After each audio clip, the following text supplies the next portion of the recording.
Hi all, കേരളത്തിലെ നദികളെക്കുറിച്ചുള്ള 150 ചോദ്യങ്ങളാണ് ഇന്നത്തെ ഈ ക്ലാസ്സിൽ ഉൾപ്പെടുത്തിയിട്ടുള്ളത്. ക്ലാസ് മുഴുവനായിട്ട് കാണാൻ ശ്രമിക്കുക. ഇഷ്ടമായെങ്കിൽ ലൈക്ക് ചെയ്യുക. കേരളത്തിന്റെ നൈൽ എന്നറിയപ്പെടുന്ന നദി ഭാരതപ്പുഴ. മുല്ലപ്പെരിയാർ ഡാം ഏതു നദിയിലാണ് സ്ഥിതി ചെയ്യുന്നത്? പെരിയാർ. ശ്രീനാരായണ ഗുരു പ്രതിഷ്ഠ നടത്തിയ അരുവിപ്പുറം ഏതു നദിയുടെ തീരത്താണ്? നെയ്യാറിന്റെ തീരത്ത്. പ്രാചീന കാലത്ത് കപില എന്ന പേരിൽ അറിയപ്പെട്ടിരുന്ന നദി കബനി. ഇടുക്കി ജലവൈദ്യുത പദ്ധതിയിൽ നിന്ന് പുറത്തേക്കൊഴുകുന്ന വെള്ളം ഏത് നദിയിലാണ് എത്തിച്ചേരുന്നത്? തൊടുപുഴയാർ. കേരളത്തിന്റെ നൈൽ എന്നറിയപ്പെടുന്ന നദിയാണ് ഭാരതപ്പുഴ. മുല്ലപ്പെരിയാർ ഡാം സ്ഥിതി ചെയ്യുന്നത് പെരിയാർ നദിയിലാണ്. ശ്രീനാരായണ ഗുരു പ്രതിഷ്ഠ നടത്തിയ അരുവിപ്പുറം നെയ്യാർ നദിയുടെ തീരത്താണ്. പ്രാചീന കാലത്ത് കപില എന്ന പേരിൽ അറിയപ്പെട്ടിരുന്ന നദിയാണ് കബനി. കേരളത്തിലെ ഏറ്റവും വലിയ നദീജന്യ ദ്വീപായ കുറുവ ദ്വീപ് സ്ഥിതി ചെയ്യുന്നത് കബനിയിലാണ്. ഇടുക്കി ജലവൈദ്യുത പദ്ധതിയിൽ നിന്ന് പുറത്തേക്കൊഴുകുന്ന വെള്ളം തൊടുപുഴയാർ എന്ന നദിയിലാണ് എത്തിച്ചേരുന്നത്. കേരളത്തിലെ ഏറ്റവും മലിനീകരണം കുറഞ്ഞ നദിയാണ് കുന്തിപ്പുഴ. കേരളത്തിലെ ഏറ്റവും മലിനീകരണം കുറഞ്ഞ നദിയാണ് കുന്തിപ്പുഴ. 100 കിലോമീറ്ററിൽ അധികവുമുള്ള എത്ര നദികളുണ്ട് കേരളത്തിൽ? 11 എണ്ണം. 100 കിലോമീറ്ററിലധികമുള്ള 11 നദികളാണ് കേരളത്തിലുള്ളത്. സൈലന്റ് വാലിയിലൂടെ ഒഴുകുന്ന നദിയാണ് കുന്തിപ്പുഴ. കേരളത്തിലെ ഏറ്റവും മലിനീകരണം കുറഞ്ഞ നദിയും സൈലന്റ് വാലിയിൽ കൂടി ഒഴുകുന്ന നദിയും കുന്തിപ്പുഴയാണ്. മൗര്യ സാമ്രാജ്യ സ്ഥാപകനായ ചന്ദ്രഗുപ്ത മൗര്യന്റെ പേരിൽ അറിയപ്പെടുന്ന നദിയാണ് കാസർഗോഡ് ജില്ലയിലെ ചന്ദ്രഗിരിപ്പുഴ. മൗര്യ സാമ്രാജ്യ സ്ഥാപകനായ ചന്ദ്രഗുപ്ത മൗര്യന്റെ പേരിൽ അറിയപ്പെടുന്ന നദിയാണ് ചന്ദ്രഗിരിപ്പുഴ. മൊഗ്രാൽ പുഴ ഏത് ജില്ലയിലൂടെ ഒഴുകുന്നു? കാസർഗോഡ്. കാസർഗോഡ് ജില്ലയിലൂടെ ഒഴുകുന്ന പുഴയാണ് മൊഗ്രാൽ പുഴ. കേരളത്തിലെ ഏറ്റവും കൂടുതൽ നദികൾ ഒഴുകുന്ന ജില്ലയാണ് കാസർഗോഡ്. കേരളത്തിലെ ഏറ്റവും കൂടുതൽ നദികൾ ഒഴുകുന്ന ജില്ല കാസർഗോഡ്. കവ്വായി പുഴ ഉത്ഭവിക്കുന്നത് എവിടെ നിന്ന്? കാസർഗോഡ് ജില്ലയിലെ ചീമേനി കുന്നുകളിൽ നിന്നും ഉത്ഭവിക്കുന്ന നദിയാണ് കവ്വായി പുഴ. കേരളത്തിലെ ഏറ്റവും മലിനീകരണം കുറഞ്ഞ നദിയും സൈലന്റ് വാലിയിൽ കൂടി ഒഴുകുന്ന നദിയും കുന്തിപ്പുഴയാണ്. 100 കിലോമീറ്ററിലധികമുള്ള കേരളത്തിലെ നദികൾ 11 എണ്ണമാണ്. മൗര്യ സാമ്രാജ്യ സ്ഥാപകനായ ചന്ദ്രഗുപ്ത മൗര്യന്റെ പേരിൽ അറിയപ്പെടുന്ന നദിയാണ് ചന്ദ്രഗിരി പുഴ. മൊഗ്രാൽ പുഴ എന്നറിയപ്പെടുന്നത് കാസർഗോഡ് ജില്ലയിലൂടെ ഒഴുകുന്ന നദിയാണ്. കേരളത്തിൽ ഏറ്റവും കൂടുതൽ നദികൾ ഒഴുകുന്ന ജില്ലയാണ് കാസർഗോഡ്. കവ്വായി പുഴ ഉത്ഭവിക്കുന്നത് കാസർഗോഡ് ജില്ലയിലെ ചീമേനി കുന്നുകളിൽ നിന്നുമാണ്. തിരുവനന്തപുരത്തെ ആറ്റിങ്ങലിന്റെ ഒരു വശം മുഴുവൻ ചുറ്റപ്പെട്ടു കിടക്കുന്ന പുഴയാണ് മാമം പുഴ. തിരുവനന്തപുരത്തെ ആറ്റിങ്ങലിന്റെ ഒരു വശം മുഴുവനും ചുറ്റപ്പെട്ടു കിടക്കുന്ന പുഴ മാമം പുഴ. കുയ്യാലി പുഴയുടെ മറ്റൊരു പേരാണ് തലശ്ശേരി പുഴ. കുയ്യാലി പുഴയുടെ മറ്റൊരു പേര് തലശ്ശേരി പുഴ. വളപട്ടണം പുഴയ്ക്ക് കുറുകെ നിർമ്മിച്ചിരിക്കുന്ന അണക്കെട്ടാണ് പഴശ്ശി അണക്കെട്ട്. വളപട്ടണം പുഴയ്ക്ക് കുറുകെ നിർമ്മിച്ചിരിക്കുന്ന അണക്കെട്ടാണ് പഴശ്ശി അണക്കെട്ട്. കാസർഗോഡ് ജില്ലയിൽ ഒഴുകുന്ന ഏറ്റവും വലിയ നദിയാണ് ചന്ദ്രഗിരി പുഴ. കാസർഗോഡ് ജില്ലയിൽ ഒഴുകുന്ന ഏറ്റവും വലിയ നദിയാണ് ചന്ദ്രഗിരി പുഴ. തുളുനാടിനും മലയാള ഭാഷ സംസാരിക്കുന്ന പ്രദേശങ്ങൾക്കും ഇടയ്ക്കുള്ള പരമ്പരാഗതമായ അതിർത്തിയായി പരിഗണിക്കപ്പെടുന്ന നദിയാണ് ചന്ദ്രഗിരി പുഴ. തുളുനാടിനും മലയാള ഭാഷ സംസാരിക്കുന്ന പ്രദേശങ്ങൾക്കുമിടയ്ക്കുള്ള പരമ്പരാഗതമായ അതിർത്തിയായി പരിഗണിക്കപ്പെടുന്ന നദി ചന്ദ്രഗിരി പുഴ. പയസ്വിനി നദി എന്ന പേരിൽ അറിയപ്പെടുന്നതും ചന്ദ്രഗിരി പുഴ തന്നെ. പയസ്വിനി നദി എന്ന പേരിൽ അറിയപ്പെടുന്നത് ചന്ദ്രഗിരി പുഴയാണ്. തുളുനാടിനും മലയാള ഭാഷ സംസാരിക്കുന്ന പ്രദേശങ്ങൾക്കുമിടയ്ക്കുള്ള പരമ്പരാഗതമായ അതിർത്തിയായി പരിഗണിക്കപ്പെടുന്ന നദിയാണ് ചന്ദ്രഗിരി പുഴ. കാസർഗോഡ് ജില്ലയിൽ ഒഴുകുന്ന ഏറ്റവും വലിയ നദിയാണ് ചന്ദ്രഗിരി പുഴ.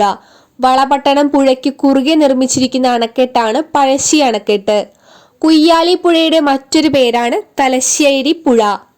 തിരുവനന്തപുരത്തെ ആറ്റിങ്ങലിന്റെ ഒരു വശം മുഴുവൻ ചുറ്റപ്പെട്ടു കിടക്കുന്ന പുഴയാണ് മാമം പുഴ.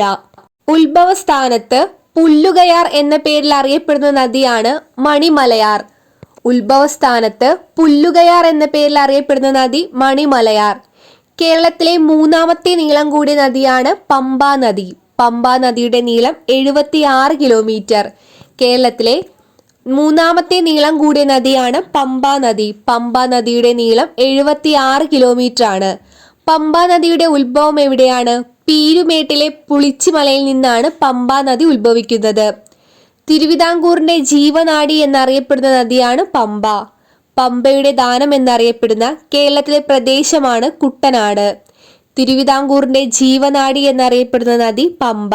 പമ്പയുടെ ദാനം എന്നറിയപ്പെടുന്ന കേരളത്തിലെ പ്രദേശമാണ് കുട്ടനാട്. ദക്ഷിണ ഭഗീരഥി എന്ന് വിളിക്കപ്പെടുന്ന നദി പമ്പാ നദി. ഉത്ഭവസ്ഥാനത്ത് പുല്ലുകയാർ എന്ന പേരിൽ അറിയപ്പെടുന്ന നദിയാണ് മണിമലയാർ. കേരളത്തിലെ മൂന്നാമത്തെ നീളം കൂടിയ നദി പമ്പാ നദി. പമ്പാ നദിയുടെ നീളം 76 കിലോമീറ്റർ. പമ്പാ നദിയുടെ ഉത്ഭവം പീരുമേട്ടിലെ പുളിച്ചിമലയിൽ നിന്നുമാണ്. തിരുവിതാംകൂറിന്റെ ജീവനാഡി എന്ന പേരിൽ അറിയപ്പെടുന്ന നദിയാണ് പമ്പാ നദി. പമ്പയുടെ ദാനം എന്നറിയപ്പെടുന്ന കേരളത്തിലെ പ്രദേശമാണ് കുട്ടനാട്. ദക്ഷിണ ഭഗീരഥി എന്ന് വിളിക്കപ്പെടുന്ന നദി പമ്പാ നദി. കയ്യൂർ രക്തസാക്ഷി മണ്ഡപം ഏത് നദിയുടെ തീരത്താണ്? കാര്യങ്കോട് പുഴ. കാര്യങ്കോട് പുഴയുടെ തീരത്താണ് കയ്യൂർ രക്തസാക്ഷി മണ്ഡപം. പ്രശസ്തമായ വെളിനെല്ലൂർ ശ്രീരാമസ്വാമി ക്ഷേത്രം ഏത് നദിയുടെ തീരത്താണ്? ഇത്തിക്കരയാർ. കേരളത്തിലെ ഏറ്റവും തെക്കേറ്റത്തുള്ള നദിയാണ് നെയ്യാർ നദി. നെയ്യാർ നദിയുടെ ഉദ്ഭവ കേന്ദ്രം അഗസ്ത്യാർകൂടം. മയ്യഴിപ്പുഴയുടെ മറ്റൊരു പേരാണ് മാഹി പുഴ. കേരളത്തിലൂടെ ഒഴുകുന്ന നദികൾ ഉത്ഭവിക്കുന്നത് പ്രധാനമായും ഏതു പർവ്വതനിരയിൽ നിന്നാണ്? പശ്ചിമഘട്ടം. കേരളത്തിലൂടെ ഒഴുകുന്ന നദികൾ ഉത്ഭവിക്കുന്നത് പ്രധാനമായും പശ്ചിമഘട്ട പർവ്വതനിരയിൽ നിന്നുമാണ്. മയ്യഴിപ്പുഴയുടെ മറ്റൊരു പേരാണ് മാഹി പുഴ. നെയ്യാർ നദിയുടെ ഉദ്ഭവ കേന്ദ്രം അഗസ്ത്യാർകൂടം. കേരളത്തിലെ ഏറ്റവും തെക്കേറ്റത്തുള്ള നദിയാണ് നെയ്യാർ നദി. പ്രശസ്തമായ വെളിനെല്ലൂർ ശ്രീരാമസ്വാമി ക്ഷേത്രം ഇത്തിക്കരയാറിന്റെ തീരത്താണ്. കയ്യൂർ രക്തസാക്ഷി മണ്ഡപം സ്ഥിതി ചെയ്യുന്നത് കാര്യങ്കോട് പുഴയുടെ തീരത്താണ്. കേരള സർക്കാരിന്റെ മാനദണ്ഡ പ്രകാരം എത്ര കിലോമീറ്ററിലധികം നീളമുള്ള ജലപ്രവാഹത്തെയാണ് നദികളായി കണക്കാക്കുന്നത്? 15 കിലോമീറ്ററിലധികം. 15 കിലോമീറ്റർ അധികം നീളമുള്ള ജലപ്രവാഹത്തെയാണ് നദികളായി കണക്കാക്കുന്നത്. കേരളത്തിലെ ആകെ നദികളുടെ എണ്ണം 44. കേരളത്തിലെ നദികളിൽ കിഴക്കോട്ടൊഴുകുന്ന നദികളുടെ എണ്ണം 3. ആകെ നദികൾ 44, കിഴക്കോട്ടൊഴുകുന്ന നദികളുടെ എണ്ണം 3. കേരളത്തിലെ നദികളിൽ പടിഞ്ഞാറോട്ടൊഴുകുന്ന നദികളുടെ എണ്ണമാണ് 41. പടിഞ്ഞാറോട്ടൊഴുകുന്ന നദികൾ 41. കേരളത്തിൽ കിഴക്കോട്ടൊഴുകുന്ന നദികൾ ഏതെല്ലാം? കബനി, ഭവാനി, പാമ്പാർ. പൂർണ്ണമായും കേരളത്തിലൂടെ ഒഴുകുന്ന ഏറ്റവും നീളം കൂടിയ നദിയാണ് പെരിയാർ. പൂർണ്ണമായും കേരളത്തിലൂടെ ഒഴുകുന്ന ഏറ്റവും നീളം കൂടിയ നദി പെരിയാർ. പെരിയാർ നദിയുടെ നീളം 244 കിലോമീറ്റർ ആണ്. കേരളത്തിൽ കിഴക്കോട്ടൊഴുകുന്ന നദികൾ കബനി, ഭവാനി, പാമ്പാർ. 3 നദികളാണ് കേരളത്തിൽ കിഴക്കോട്ടൊഴുകുന്നത്. പടിഞ്ഞാറോട്ടൊഴുകുന്ന നദികളുടെ എണ്ണം 41. കേരളത്തിലെ നദികളുടെ എണ്ണം 44. 15 കിലോമീറ്ററിലധികം നീളമുള്ള ജലപ്രവാഹത്തെയാണ് നദികളായി കണക്കാക്കുന്നത്. കേരളത്തിലെ ഏറ്റവും നീളം കുറഞ്ഞ നദിയാണ് മഞ്ചേശ്വരം പുഴ. നീളം 16 കിലോമീറ്റർ. കേരളത്തിലെ ഏറ്റവും നീളം കുറഞ്ഞ നദി മഞ്ചേശ്വരം പുഴ, 16 കിലോമീറ്റർ. കേരളത്തിൽ ഏറ്റവും കൂടുതൽ ജലവൈദ്യുത പദ്ധതികൾ സ്ഥിതി ചെയ്യുന്ന നദിയാണ് പെരിയാർ. ഏറ്റവും കൂടുതൽ ജലവൈദ്യുത പദ്ധതികൾ സ്ഥിതി ചെയ്യുന്ന കേരളത്തിലെ നദി പെരിയാർ. കേരളത്തിന്റെ ജീവരേഖ എന്നറിയപ്പെടുന്ന നദിയാണ് പെരിയാർ. കേരളത്തിലെ മൂന്നാമത്തെ നീളം കൂടിയ നദി പമ്പാ നദി. കേരളത്തിലെ മൂന്നാമത്തെ നീളം കൂടിയ നദിയാണ് പമ്പാ നദി. പമ്പയുടെ ഉത്ഭവം പീരുമേട്ടിലെ പുളിച്ചിമല. തിരുവിതാംകൂർ ജീവനാഡി എന്നറിയപ്പെടുന്ന നദിയാണ് പമ്പാ നദി. കേരളത്തിന്റെ ജീവരേഖ എന്നറിയപ്പെടുന്നത് പെരിയാർ. ഏറ്റവും കൂടുതൽ ജലവൈദ്യുത പദ്ധതികൾ സ്ഥിതി ചെയ്യുന്ന കേരളത്തിലെ നദിയാണ് പെരിയാർ. കേരളത്തിലെ ഏറ്റവും നീളം കുറഞ്ഞ നദി മഞ്ചേശ്വരം പുഴ. നീളം 16 കിലോമീറ്റർ. പമ്പയുടെ ദാനം എന്നറിയപ്പെടുന്ന കേരളത്തിലെ പ്രദേശമാണ് കുട്ടനാട്. ദക്ഷിണ ഭഗീരഥി എന്ന് വിളിക്കപ്പെടുന്ന നദി പമ്പാ നദി. പമ്പയുടെ ദാനം കുട്ടനാട്. ദക്ഷിണ ഭഗീരഥി എന്ന് വിളിക്കപ്പെടുന്ന നദിയാണ് പമ്പാ നദി. അരുന്ധതി റോയിയുടെ the god of small things എന്ന നോവലിൽ പ്രതിപാദിക്കപ്പെടുന്ന നദിയാണ് മീനച്ചിലാർ. അരുന്ധതി റോയിയുടെ the god of small things എന്ന നോവലിൽ പ്രതിപാദിക്കപ്പെടുന്ന നദിയാണ് മീനച്ചിലാർ. മൂന്നാറിൽ സംഗമിക്കുന്ന നദികളാണ് മുതിരപ്പുഴ, നല്ലതണ്ണി, കുണ്ടള. മൂന്നാറിൽ സംഗമിക്കുന്ന നദികൾ മുതിരപ്പുഴ, നല്ലതണ്ണി, കുണ്ടള. OV വിജയന്റെ ഗുരുസാഗരം എന്ന കൃതിയിൽ പരാമർശിക്കപ്പെടുന്ന നദിയാണ് തൂതപ്പുഴ. OV വിജയന്റെ ഗുരുസാഗരം എന്ന കൃതിയിൽ പരാമർശിക്കപ്പെടുന്ന നദി തൂതപ്പുഴ. പൊറ്റക്കാടിന്റെ നാടൻ പ്രേമം എന്ന കൃതിയിലെ പ്രതിപാദിച്ചിരിക്കുന്ന നദിയാണ് ഇരുവഴിഞ്ഞിപ്പുഴ. പൊറ്റക്കാടിന്റെ നാടൻ പ്രേമം എന്ന കൃതികളിൽ പ്രതിപാദിച്ചിരിക്കുന്ന നദി ഇരുവഴിഞ്ഞിപ്പുഴ. മൂന്നാറിൽ സംഗമിക്കുന്ന നദികൾ മുതിരപ്പുഴ, നല്ലതണ്ണി, കുണ്ടള. OV വിജയന്റെ ഗുരുസാഗരം എന്ന കൃതിയിൽ പരാമർശിക്കപ്പെടുന്ന നദിയാണ് തൂതപ്പുഴ.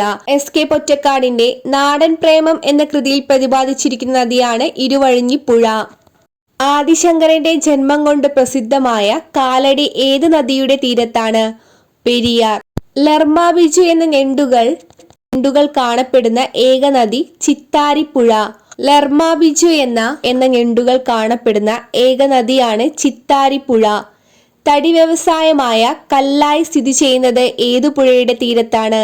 കല്ലായി പുഴ. തടി വ്യവസായമായ കല്ലായി സ്ഥിതി ചെയ്യുന്നത് കല്ലായി പുഴയുടെ തീരത്താണ്. കണ്ണൂരിലെ 19 കിലോമീറ്റർ മാത്രം നീളമുള്ള ഒരു നദിയാണ് രാമപുരം പുഴ. കണ്ണൂരിലെ 19 കിലോമീറ്റർ മാത്രം നീളമുള്ള നദി രാമപുരം പുഴ. തെക്കൻ കേരളത്തിലെ ഏറ്റവും ചെറിയ നദിയാണ് ഐരൂർ നദി. തെക്കൻ കേരളത്തിലെ തന്നെ ഏറ്റവും ചെറിയ നദി ഐരൂർ നദി. കേരളത്തിലെ ഏറ്റവും വടക്കേറ്റത്തുള്ള നദിയാണ് മഞ്ചേശ്വരം പുഴ. വണ്ണാത്തിപ്പുഴ എന്ന പേരിൽ അറിയപ്പെടുന്ന നദി പയ്യന്നൂർ പുഴ. ആദിശങ്കരന്റെ ജന്മം കൊണ്ട് പ്രസിദ്ധമായ കാലടി പെരിയാറിന്റെ നദീതീരത്താണ്. ലർമ ബിജു എന്ന ഞണ്ടുകൾ കാണപ്പെടുന്ന ഏക നദീതീരമാണ് ചിത്താരിപ്പുഴ.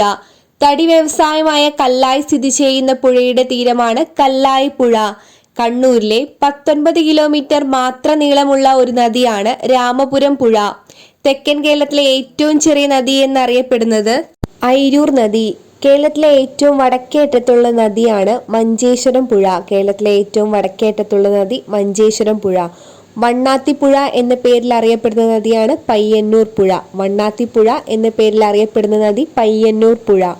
ഭാരതപ്പുഴയുടെ ഉത്ഭവ സ്രോതസ് ആനമലയാണ്. ആനമലയിൽ നിന്നുമാണ് ഭാരതപ്പുഴ ഉത്ഭവിക്കുന്നത്. ഭാരതപ്പുഴയുടെ പ്രധാന പോഷക നദിയാണ് തിരൂർ നദി. ഭാരതപ്പുഴയുടെ പ്രധാന പോഷക നദിയാണ് തിരൂർ നദി.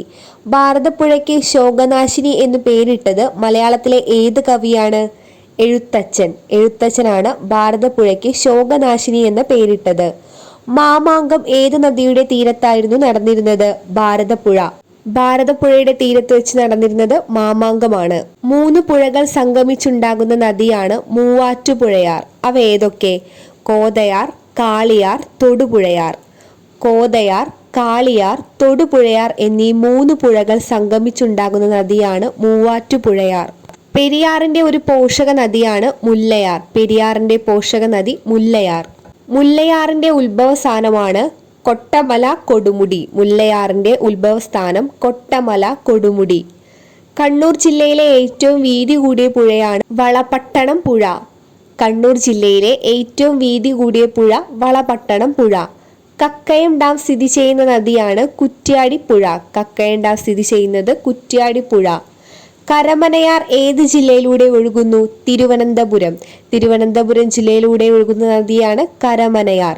കർണാടകത്തിലെ ആനേഗുണ്ടി മലനിരയിൽ നിന്ന് ഉത്ഭവിച്ച് കാസർഗോഡ് ജില്ലയിലൂടെ ഒഴുകുന്ന നദിയാണ് ഷിരിയ നദി.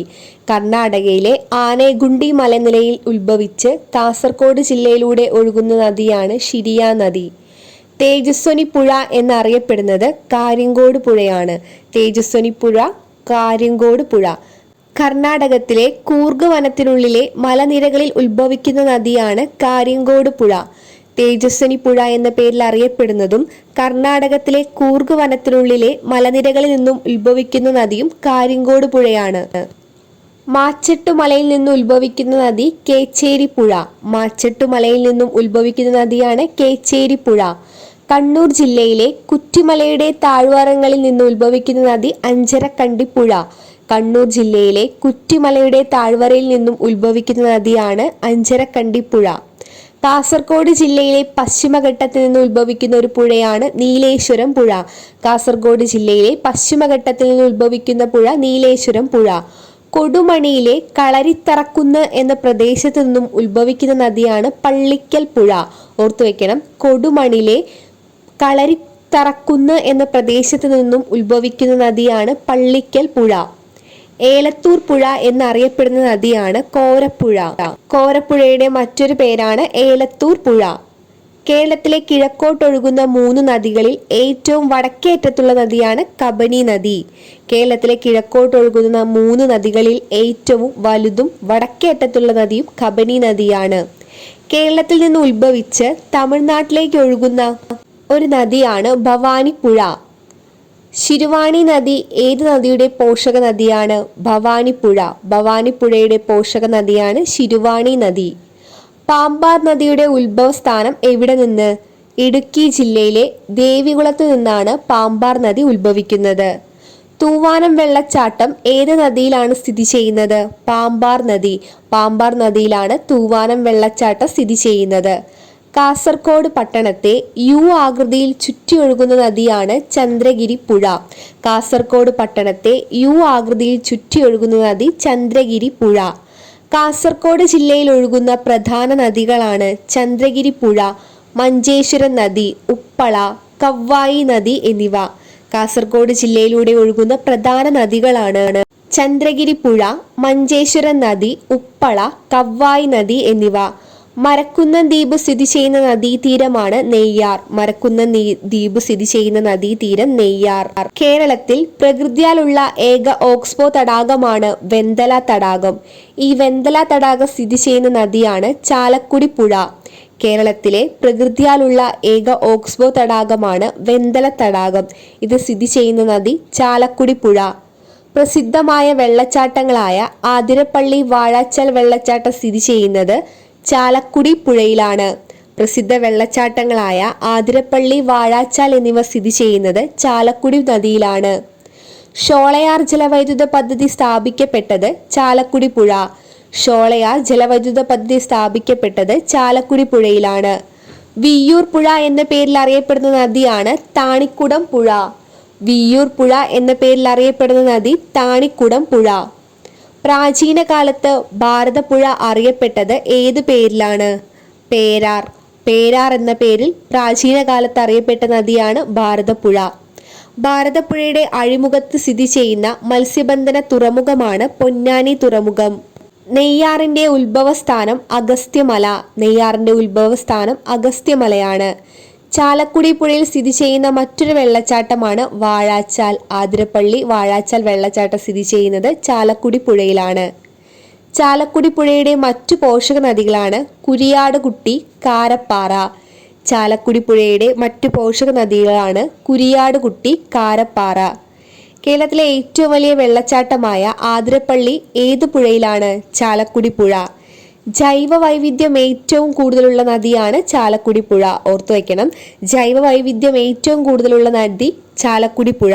കേരളത്തിലെ 5ാമത്തെ നീളം കൂടിയ നദിയാണ് ചാലക്കുടി പുഴ. വൈവിധ്യം കൂടുതലും കേരളത്തിലെ 5ാമത്തെ നീളം കൂടിയ നദിയാണ് ചാലക്കുടി പുഴ. കേരളത്തിൽ മലിനീകരണം ഏറ്റവും കൂടിയ നദികളാണ് ചാലിയാറും പെരിയാറും. കേരളത്തിലെ മലിനീകരണ നിരക്ക് ഏറ്റവും കൂടിയ നദികൾ ചാലിയാറും പെരിയാറും. കേരളത്തിലെ പ്രധാന നദികൾ. തിരുവനന്തപുരം ജില്ലയിലെ പ്രധാന നദികളാണ് കരമന നദി, നെയ്യാർ നദി, വാമനപുരം നദി, കിള്ളിയാർ. തിരുവനന്തപുരം ജില്ലയിലെ പ്രധാന നദികളാണ് കരമന, നെയ്യാർ, വാമനപുരം, കിള്ളിയാർ. കൊല്ലം ജില്ലയിലെ പ്രധാന നദികളാണ് കല്ലട, ഇത്തിക്കരയാർ, പള്ളിക്കൽ നദി. കൊല്ലം ജില്ലയിലെ പ്രധാന നദികളാണ് കല്ലട, ഇത്തിക്കരയാർ, പള്ളിക്കൽ നദി. പത്തനംതിട്ട ജില്ലയിലെ പ്രധാന നദികൾ പമ്പ, അച്ചൻ കോവിലാർ, മണിമലയാർ, പള്ളിക്കൽ നദി. പത്തനംതിട്ട ജില്ലയിൽ പമ്പ, അച്ചൻ കോവിലാർ, മണിമലയാർ, പള്ളിക്കൽ നദി. ആലപ്പുഴ ജില്ലയിലൂടെ ഒഴുകുന്ന നദികളാണ് മണിമലയാർ, പമ്പ, അച്ചൻ കോവിലാർ. മണിമലയാർ, പമ്പ, അച്ചൻ കോവിലാർ. കോട്ടയത്തൂടെ ഒഴുകുന്ന പ്രധാന നദികൾ മീനച്ചിലാർ, മൂവാറ്റുപുഴ, മണിമലയാർ. കോട്ടയം ജില്ലയിലൂടെ ഒഴുകുന്ന പ്രധാന നദികളാണ് മീനച്ചിലാർ, മൂവാറ്റുപുഴ, മണിമലയാർ. ഇടുക്കി ജില്ലയിലൂടെ ഒഴുകുന്ന പ്രധാന നദികളാണ് പെരിയാർ, തൊടുപുഴയാർ, പാമ്പാർ. പെരിയാർ, തൊടുപുഴയാർ, പാമ്പാർ. എറണാകുളം ജില്ലയിലൂടെ ഒഴുകുന്ന നദികളാണ് പെരിയാർ, മൂവാറ്റുപുഴ, ചാലക്കുടി പുഴ, കോതമംഗലം, തൊടുപുഴയാർ. പെരിയാർ, മൂവാറ്റുപുഴ, ചാലക്കുടി പുഴ, കോതമംഗലം, തൊടുപുഴയാർ. തൃശൂർ ജില്ലയിലൂടെ ഒഴുകുന്ന നദികൾ ചാലക്കുടി പുഴ, ഭാരതപ്പുഴ, കീച്ചേരി, മണലി നദി, ചിമ്മിനി. മണലി നദി, ചിമ്മിനി, കീച്ചേരി, ഭാരതപ്പുഴ, ചാലക്കുടി പുഴ എന്നിവയാണ് തൃശ്ശൂർ ജില്ലയിലൂടെ ഒഴുകുന്ന നദികൾ. പാലക്കാട് ജില്ലയിലൂടെ ഒഴുകുന്ന നദികൾ ഭാരതപ്പുഴ, കൽപ്പാത്തിപ്പുഴ, ഗായത്രിപ്പുഴ, കണ്ണാടിപ്പുഴ, തൂതപ്പുഴ, ഭവാനി, കരിമ്പുഴ, ശിരുവാണി, കുന്തിപ്പുഴ എന്നിവയാണ്. മലപ്പുറം ജില്ലയിലൂടെ ചാലിയാർ, കുറ്റ്യാടിപ്പുഴ, കടലുണ്ടിപ്പുഴ, കോരപ്പുഴ, കല്ലായി.